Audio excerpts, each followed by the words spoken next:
আলাইকুম প্রিয় আপু এবং ভাইয়ারা, আজকে নামাজটা আদায় হলো না, একটু দেরি হয়ে যাবে কারণ আমার একটু কাজ আছে, লেখালেখি করতে হবে। তো লেখালেখি তো করছি ভাই, কিন্তু আমার মনটা ভরছে না। রিসেন্টলি আমেরিকাতে আমার কয়েকটা লিরিক্স, মানে আমার কয়েকটা কবিতা লিরিক্যালি ফেস্টে গেছে, বাংলাদেশের মানুষ জানলো না। যাই হোক, সেটাতে আমার কোনো আফসোস নেই। 2025 সালে একটা অ্যান্থোলজিতে আমার ছবি এবং নাম এসেছে আমেরিকাতে, তাও বাংলাদেশের মানুষ কেউ আমাকে চিনল না। তুই কে রে বলে আমাকে গালিগালাজও করা হয়েছে, সামহাউ সামবাডি এলস করেছে। চট্টগ্রামে বসে আমি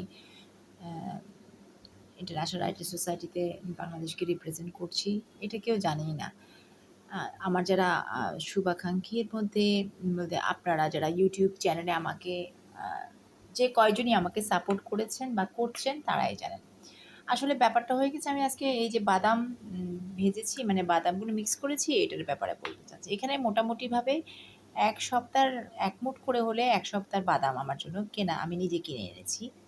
এই মুঠ বাদামটা আমি এই কারণে করেছি, আমরা আসলে যে খাবারের কথা আমি এই কারণে বলব, সবাই রাজনীতি নিয়ে আলোচনা করছে, সবাই আম বাংলাদেশের পরিস্থিতি নিয়ে আলোচনা করছে। কিন্তু কেউ বাংলাদেশের মেইন যে প্রোডাকশন, খাবার যেটা প্রয়োজন, সবচেয়ে বেশি ইম্পোর্টেন্ট, ২০ কোটি মানুষের দেশের খাবারের যে চাহিদা, সেই খাবারটা আসলে আমরা এখন অনেকটাই একদম বিদেশিদের হাতে বন্দী হয়ে গেছি। দেখুন, প্রত্যেকটা প্রোডাক্টে, প্রত্যেকটা বীজে এখন স্টেরয়েড দেওয়া হচ্ছে, প্রত্যেকটা মাছের ভেতরে স্টেরয়েড দেওয়া হচ্ছে, প্রত্যেকটা মাংসের মধ্যে স্টেরয়েড দেওয়া হচ্ছে। সবাই বলছে আমি ভালো খাবার উৎপাদন করছি, আমি ভালো খাবার খাচ্ছি, কিন্তু আমাদের দেশে কিন্তু অটিস্টিক বাচ্চার সংখ্যা বেড়ে যাচ্ছে। আমি রিসেন্টলি একটা আমেরিকাতে একটা আপু, তিনি কলকাতার একজন ইউটিউবার, তার একটা সন্তান অটিস্টিক। আমেরিকাতে তারা থাকেন। আমি দেখলাম তার ভিডিওগুলো, আমি প্রায় সময় ফলো করি, তাকে আমি ফলো করি।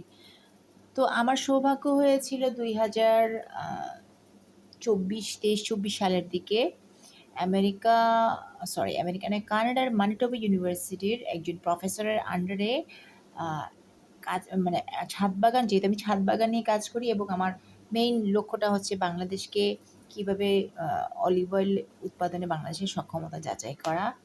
তো আমার সৌভাগ্য হয়েছিল ক্যানাডার সেই টিচারের, প্রফেসরের আন্ডারে একটা ছোট শর্ট কোর্স করার।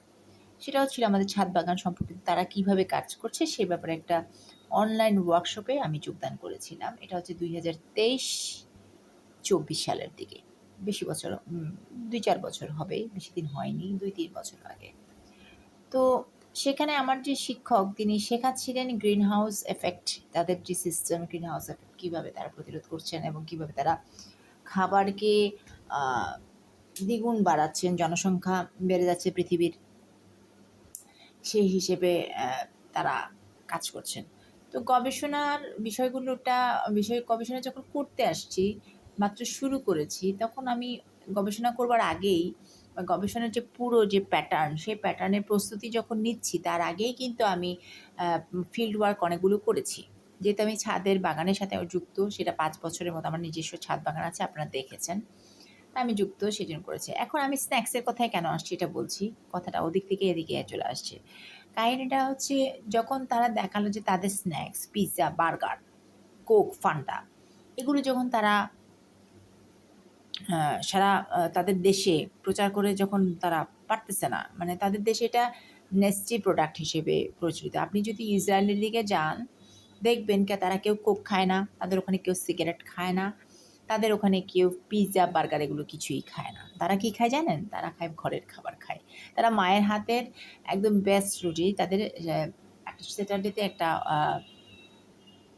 অনুষ্ঠান হয়। আমাদের মুসলিমদের যেরকম জুম্মা হয়, তাদের একটা অনুষ্ঠান হয়, শাতাব না শাবাব নামে একটা অনুষ্ঠান, আমার ঠিক মনে নেই নামটা। তো ওই অনুষ্ঠানে তারা সবাই একসাথে বসে, ফ্যামিলি মেম্বার্সের সবাই একসাথে বসে তারা পারিবারিকভাবে খাবার খায় এবং সেই খাবারটা অত্যন্ত বিশুদ্ধ খাবার হয়। কিন্তু আমাদের দেশে যেটা এখন আমি দেখতে পাচ্ছি, সেটা হচ্ছে যে আমাদের খাবারের দোকান এত বেশি, প্রক্রিয়াজাত ফুড প্রসেসিংয়ের খাবার। এখন আমাদেরকে যেটা রিসেন্টলি যে কোর্সটা আমি করে আসলাম, সেখানে দেখেছি ফুড প্রসেসিংয়ের যে সিস্টেম আমাদের দেশে এখন করা হচ্ছে, এবং প্রসেস ফুডের যে খাওয়া দাওয়া, এতে একটা মায়ের পেটের যে সন্তান, তার বেঁচে থাকার আশা 1%। আমি আমার নিজের কথা বলছি না, আমি তো থাইরয়েডের রোগী হয়েছি বয়স যখন একদম শেষের দিকে এসে। কিন্তু এখন নিউ জেনারেশনের ভেতরে যাদের বয়স মাত্র 20 থেকে 30-এর মধ্যে, তাদের মধ্যে এখন পিসিওডি, থাইরয়েডের টিউমার, অটিস্টিক হওয়ার প্রবণতা, মানসিক যে চিন্তা শক্তি করার যে পজিটিভ চিন্তা করার যে মেন্টালিটি, সেগুলো সম্পূর্ণরূপে ধ্বংস হয়ে যাচ্ছে। এর অন্যতম কারণ হচ্ছে আমাদের খাবার। আমি সবসময় আমার আগের একটা ভিডিওতে আমি বলেছি, খাবার ঠিক, খাবার যদি ভালো হয় আপনি শারীরিকভাবে সুস্থ থাকবেন, যুদ্ধ করতে পারবেন। আপনার খাবার ঠিক নাই, আপনি যুদ্ধ করবেন কিভাবে? একটা দেশ, একটা জাতি যদি তার নাগরিকদেরকে পুষ্টিকর খাবার দিতে না পারে, হাইব্রিডের দিকে খাবারটা যদি চলে যায়, তাহলে সেই দেশ ধ্বংস হতে বেশি দিন লাগবে না। কারণ এখন আমাদের যে জনশক্তি, সেইটা 20 থেকে 30-এর মধ্যে যে জনশক্তি, তারা যে খাবারগুলো খাচ্ছে ম্যাক্সিমাম কিন্তু আপনারা খেয়াল করবেন হাইব্রিড খাচ্ছে, ফাস্টফুড খাচ্ছে, কোক ফান্টা খাচ্ছে, যেটা আমেরিকা বা ইসরায়েলের দিকে খুব কম। আমেরিকাতে এখন ম্যাকডোনাল্ডস আমেরিকাতে চালু করা আছে, ওরা খেয়ে মরতেছে। দেখবেন আপনারা ডায়াবেটিস থেকে ছোটো ছোটো শিশুদের ওখানে ডায়াবেটিস, অনেক ধরনের রোগ তাদের হচ্ছে। কিন্তু এই বিষয়গুলো বাংলাদেশে ছিল না, কিন্তু রিসেন্টলি আমরা এই ধরনের পেশেন্ট দেখতে পাচ্ছি, রোগী আসতেছে, আমার দেখার সুযোগ হয়েছে এই ধরনের রোগী। এবং এটার একমাত্র কারণ হচ্ছে আপনার এই খাবার। আপনার বিকেলের খাবারে আমার মতো স্ন্যাক্স রাখুন, বাচ্চাকে দরকার হলে এই ধরনের এক মুঠ বাদাম খাওয়ান, কিন্তু আল্লাহর দোহাই প্লিজ আপনারা কেউ শিশুদের মুখে মানে এই যে খাবারগুলো জীবন্ত খাবার নয় সেরকম খাবার দেবেন না, যেমন রামেন। সেই খাবারগুলো, বিষাক্ত খাবারগুলো আপনার সন্তানকে দেবেন না। আপনার বাচ্চার ব্রেনের যে সেই ডেভেলপটা 0 থেকে 5 বছরের মধ্যে তার হবে। এই সময়টা থেকে তাকে তাজা খাবার দিন। আম, জাম, কাঁঠাল, কলা, দেশীয় ফল যেগুলো গাছ থেকে পাড়া হয়, এবং হাইব্রিড খাবার, এখন তো হাইব্রিড আমও চলে আসছে, কী করবো আমরা, অসহায়। এই হাইব্রিড থেকে যতক্ষণ নিজেকে বাঁচিয়ে রাখতে পারবে, তার জন্য দরকার হলে নিজে কয়েকটা গাছ লাগান, সবজি বাগান করেন, যেটা আমি নিজে পার্সোনালি করছি আমার জন্য। কিন্তু সবজি বাগান করতে গিয়ে আমি এখন আরেকটা সমস্যায় পড়েছি, সেটা হচ্ছে বীজ। আমাদের দেশে আগে বীজ রক্ষা সংরক্ষণের একটা প্রচলন ছিল, এখনও সেটা আছে, কিন্তু বীজ সংরক্ষণ এবং বিপণন কেন্দ্র, যেটা সরকারিভাবে আমরা বীজ পাই। বাংলাদেশ গভর্নমেন্টের অনেকগুলো সরকারি প্রতিষ্ঠান রয়েছে যারা যারা কৃষিকাজ করতে চান তাদেরকে বীজ সরবরাহ করে বিনামূল্যে। এখন আমাদের সমস্যা হচ্ছে আমরা হুজুগে দৌড় দিই, পয়সাপাতি আমাদের একটু বেশি হয়েছে, যার জন্য হুজুগে দৌড় দিই। হুজুগে দৌড় দিয়ে করি কি, আমরা হাইব্রিড ফ্রুটস অ্যান্ড ভেজিটেবলস খেয়ে ফেলতেছি। এখন সেই হাইব্রিড ফ্রুটস অ্যান্ড ভেজিটেবলস খেয়ে অসুস্থ হয়ে ডাক্তারের কাছে টাকা দিচ্ছি। প্রচুর রেস্টুরেন্ট দেখবেন, খাবারের ব্যবসায় কোনো লস নাই, কিন্তু মানুষ ধুমাইয়া খায়, একদম ধুমিয়ে খাচ্ছে। মানে আপনি সন্ধ্যা 7টা থেকে যদি ঢাকার রাস্তায় বলুন আর চট্টগ্রামের রাস্তায় বলুন, দেখবেন মানুষ খাচ্ছে, অথচ সন্ধ্যা 7টার পরে খাওয়াটা আপনার স্বাস্থ্যের জন্য একদম হারাম। 7টার পরে সমস্ত খাওয়া দাওয়া বন্ধ হয়ে যাওয়ার কথা। তো এই হচ্ছে আমার স্লোগান, একটাই স্লোগান আমি বলবো বারে বারে, যে খাদ্য নিরাপত্তার নামে আপনি খাবারকে অনিরাপদ করবেন না।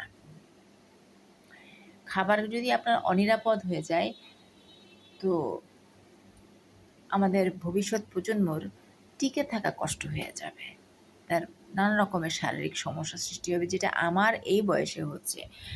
আল্লাহর অশেষ করুণা রহমত, যে এখন চোখের যে চশমাটা আমার এখন এই বয়সে উঠেছে, যে বয়সটা আমি এখন পার করছি, সে বয়সেও আল্লাহর কাছে কোটি কোটি শুকরিয়া যে আমি এখনও অনেকটা ভালো দেখি।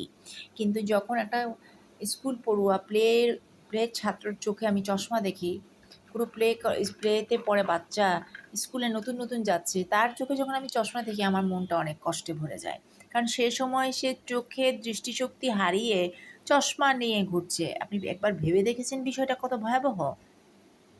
হয়তো আজকে আমার কথাগুলো আপনাদের কাছে খুব ভালো নাও লাগতে পারে, ধরতে এটা কী বলে যাচ্ছে বকবক করে, কিন্তু একটা সময় আস্তে আস্তে আপনার সন্তান যখন বড় হবে, তখন আপনি ফিল করবেন যে এই কথাগুলো আসলে সত্য। কারণ গবেষণায় আমি যেগুলো দেখতে পাচ্ছি, সেগুলো হচ্ছে প্রতিটি খাবারে বিষ দেওয়া হচ্ছে। পশ্চিমাদের এটা একটা ষড়যন্ত্র। এই পশ্চিমা ষড়যন্ত্র থেকে বাঁচার একটা মাত্র উপায়, সেটা হচ্ছে নিজের ঘরে বীজ সংরক্ষণ করুন। কৃষি বীজ এবং সব রকম সবজি, দেশীয় সবজি সংরক্ষণ করুন। বিদেশি খাবারকে পরিত্যাগ করুন। কোক, ফান্টা থেকে শুরু করে যত রকমের প্রসেসড ফুড আছে বাদ দিন আপনার জীবন থেকে। চিনি বাদ দিন আপনার লাইফ থেকে। দীর্ঘ সময় আপনি বাবা-মা হওয়ার জন্য যোগ্য থাকতে যদি চান, তাহলে প্রসেসড ফুড, কোক, ফান্টা এসব থেকে আপনি নিজেকে বাঁচিয়ে রাখুন। নিজের খাবারের নিয়ন্ত্রণ বিদেশির হাতে বা অন্য কারো হাতে দেবেন না। এটা সম্পূর্ণরূপে আপনার কাছে থাকবে। আমরা পিএইচডি করতে যাই আর যেটাই করতে চাই, আমরা জানি যে তাদের একটা লক্ষ্য থাকে। তারা যখন উন্নয়নশীল দেশের গবেষকদেরকে পায়, তারা জানে যে তারা কী করতে চাচ্ছে, তাদেরকে কী শিক্ষাটা দেওয়া হচ্ছে। আমরা এটা ভালোভাবেই জানি। কিন্তু সামহাও আমাদের গভর্নমেন্টের কারণে হোক বা আমরা গরিব দেশ বলে হোক, উন্নত দেশ বলে হোক, ওই ফান্দায় আমরা পড়ে যাচ্ছি। এর একটাই সমাধান, সেটা হচ্ছে বর্জন করা। বিদেশি খাবার বর্জন করুন। চট্টগ্রাম থেকে নিরাপদ খাদ্য আন্দোলনের ডাক দিলাম। আপনার খাবারকে বিশুদ্ধ রাখুন এবং বিদেশি খাবারকে বর্জনের ডাক দিলাম। এই রামেন বলেন, কোক বলেন, ফান্টা বলেন, কোরিয়ান ফুড বলেন, সব বাদ দিন। আপনি সুস্থ থাকবেন। সুস্থ থাকলে আপনার সন্তান সুস্থ থাকবে এবং আপনার সন্তান সুস্থ থাকলে ভবিষ্যৎ প্রজন্ম যদি সুস্থ থাকে, তাহলে আপনি ফাইট দিতে পারবেন, প্রটেস্ট করতে পারবেন। এটা বলে আপনাদের সবার মঙ্গল কামনা করে আমি আমার ভিডিও শেষ করছি। সবাই ভালো থাকবেন।